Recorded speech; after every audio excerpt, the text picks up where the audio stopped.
Hello दोस्तों, मैं हूं निशा और आप सुन रहे हैं कहानी राजकुमारी मीरा की। रात का समय, एक काली आकृति राजमहल से छुप छुपाकर बाहर की तरफ निकली। उसकी रफ्तार इतनी तेज थी कि देखने वालों को लगता जैसे हवा का एक झोंका निकला हो। वह आकृति राजमहल से निकलकर पास के जंगल में चली गई। उस आकृति ने अपनी काली आंखों से पेड़ के ऊपर से उसके चारों तरफ अपनी नजरें फेरी। जंगल में कोई नहीं था, चारों तरफ शांति पसरी थी। वो आकृति पेड़ से नीचे उतरी। उसने अपने फेस पर से कपड़ा निकाला।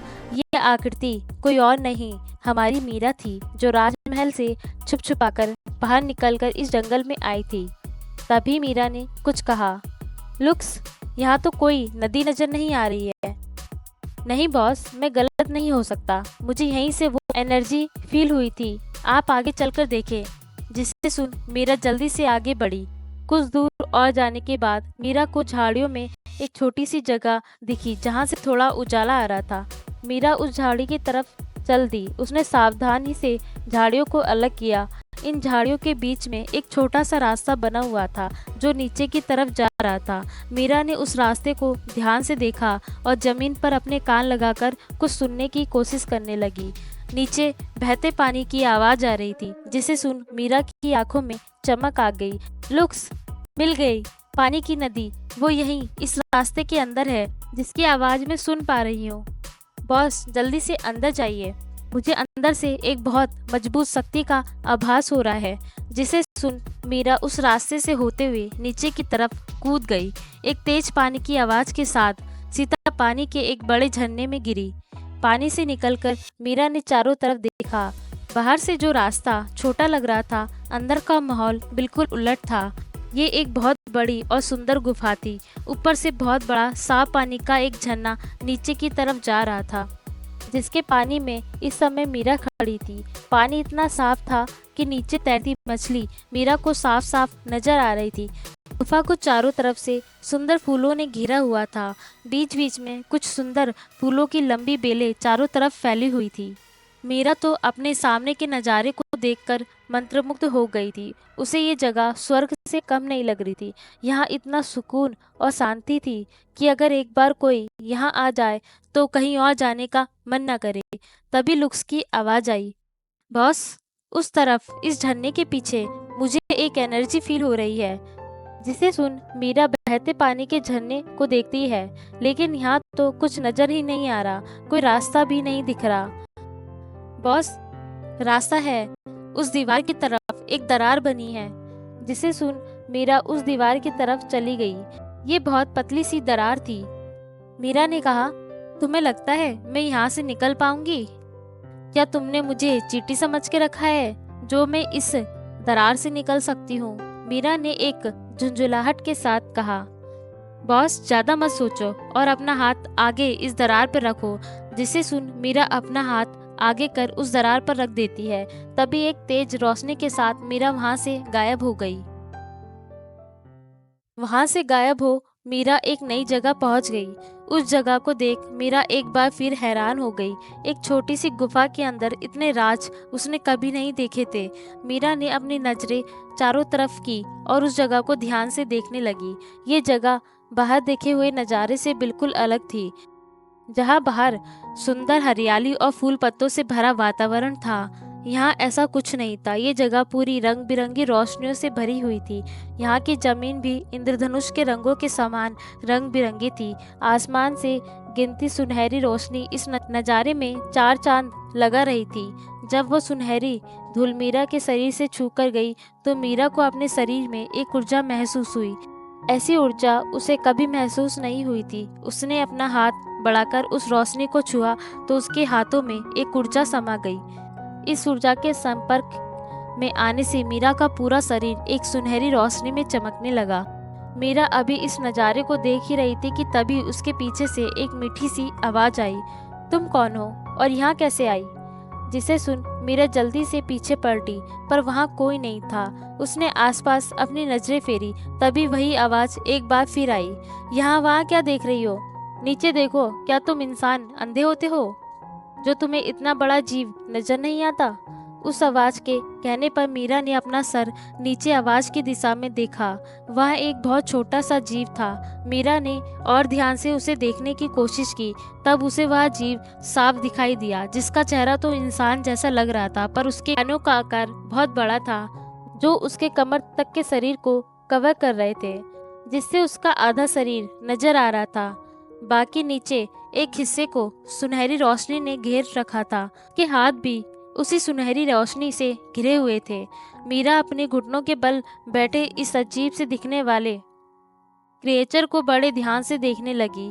उसने अपना हाथ बढ़ाकर उसे छूने की कोशिश की, जिसे देख वो क्रिएचर पीछे की तरफ होकर गुस्से में कहता है, दुष्ट इंसान, तुम्हारी हिम्मत कैसे हुई मुझ जैसे खास जुगनू को हाथ लगाने की।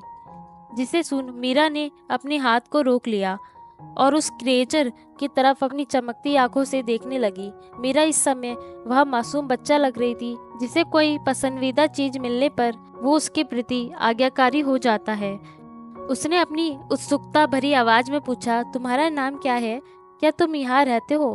तुम इतने छोटे क्यों हो? और तुम्हें सर पर ये रोशनी क्यों है? क्या तुम इस जगह का नाम बता सकते हो?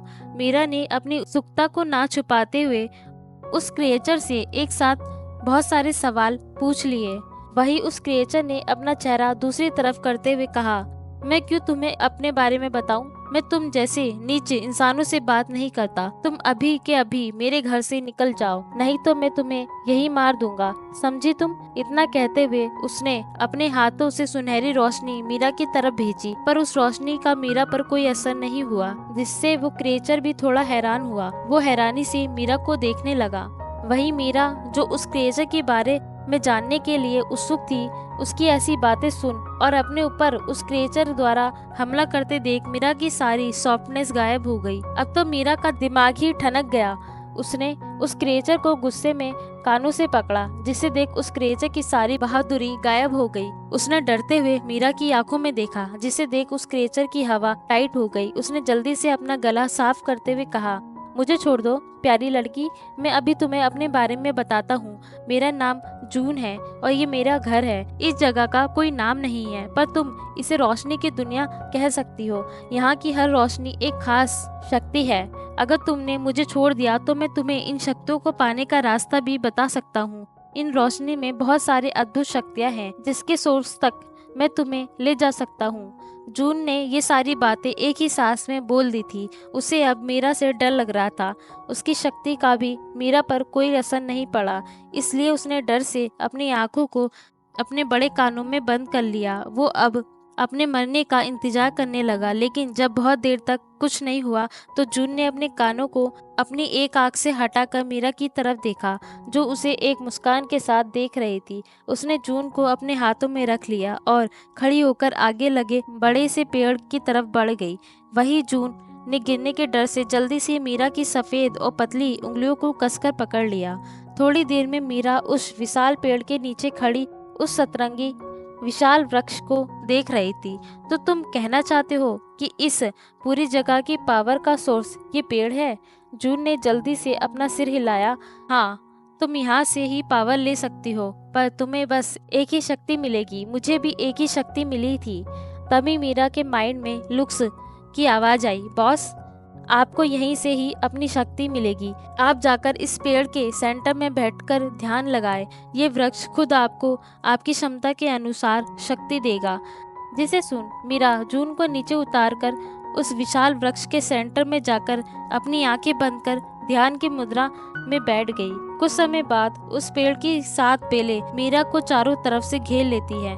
वही मीरा ध्यान मुद्रा में ही किसी अलग जगह पहुंच जाती है। मीरा के कानों में एक आवाज आई, अपनी आंखें खोलो पुत्री।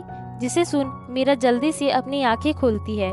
उसके सामने वही बड़ा सा पेड़ था, जो देखते देखते एक सुंदर लड़की में बदल जाता है। उस लड़की के चारों तरफ सतरंगी रोशनी बह रही थी।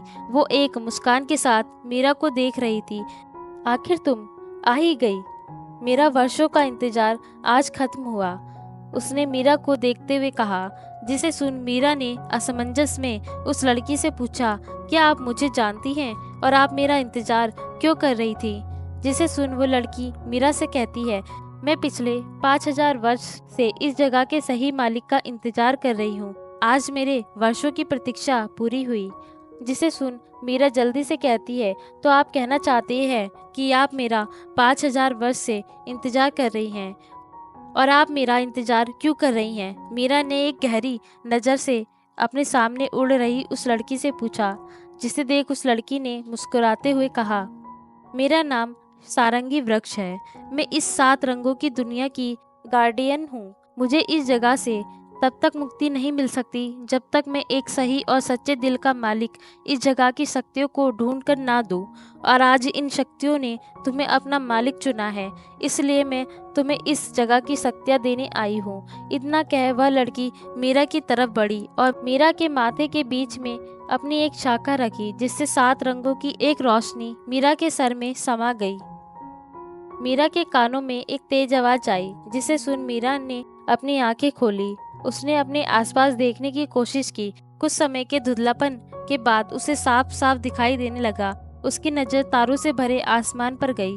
उसे कुछ समझ नहीं आया, वो तो उस सुनहरी रोशनी की दुनिया में थी, फिर ये जगह बदल कैसे गई? उसने चारों तरफ अपनी नजरें फेरी। उसने ध्यान दिया कि वो जंगल के उस हिस्से में है जहाँ से वो उस रहस्यमय गुफा में गई थी। वो जल्दी से उठकर बैठी और अपने चारों तरफ देखने लगी। मीरा को कुछ समझ नहीं आ रहा था, वह यहाँ कैसे पहुंची। अपने मन में लुक्स को भी कई बार बुलाने की कोशिश की, पर लुक्स ने कोई जवाब नहीं दिया। राजमहल में मीरा किसी के पता लगने से पहले राजमहल में आ गई। सुबह हो गई थी। कुछ दासियों ने आकर रूम का दरवाजा खोला और मीरा को उठाया। कुछ दासियों ने मीरा के लिए नहाने का पानी तैयार किया। राजकुमारी, आपका स्नान का जल तैयार है।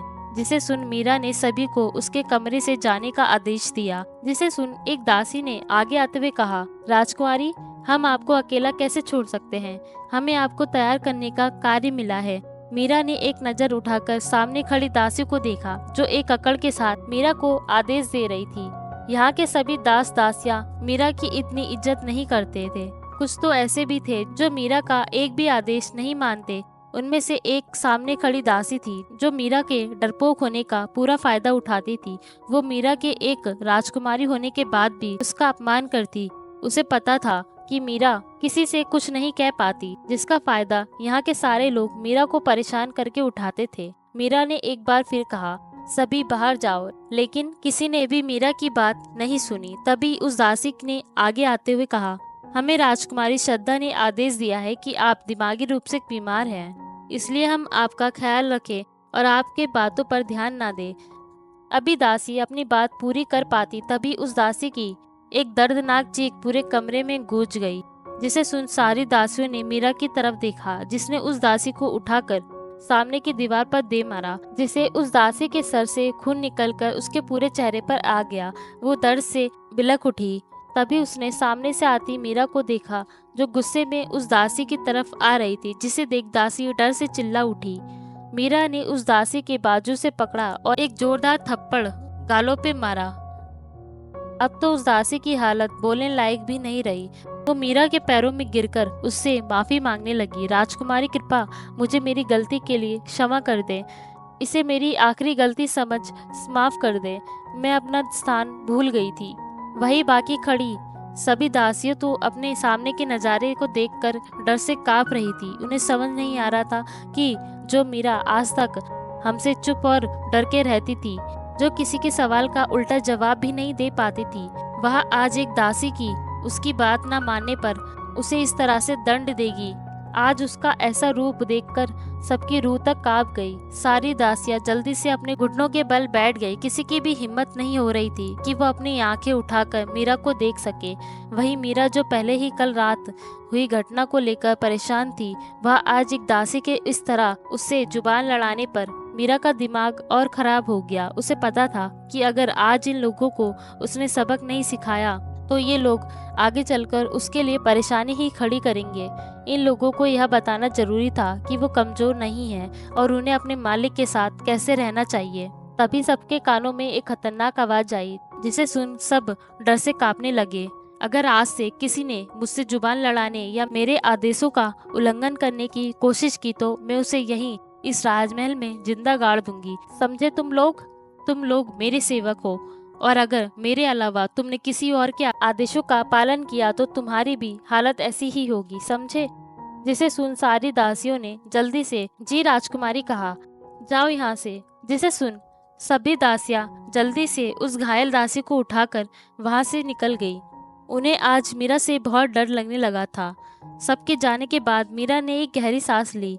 उसने अपने गुस्से को कंट्रोल करने के लिए जल्दी से दासियों द्वारा तैयार तालाब में चली गई। अब जाके मीरा को थोड़ी राहत मिली। वो पहले से ही रात की बातों को लेकर परेशान थी। उसे समझ नहीं आ रहा था कि वो गुफा से बाहर कैसे आई और गुफा गई कहाँ। वो अपनी आंख बंद करके कल रात के बारे में याद करने लगी। बॉस, ज्यादा सोचने की जरूरत नहीं है, वो सच था, सपना नहीं।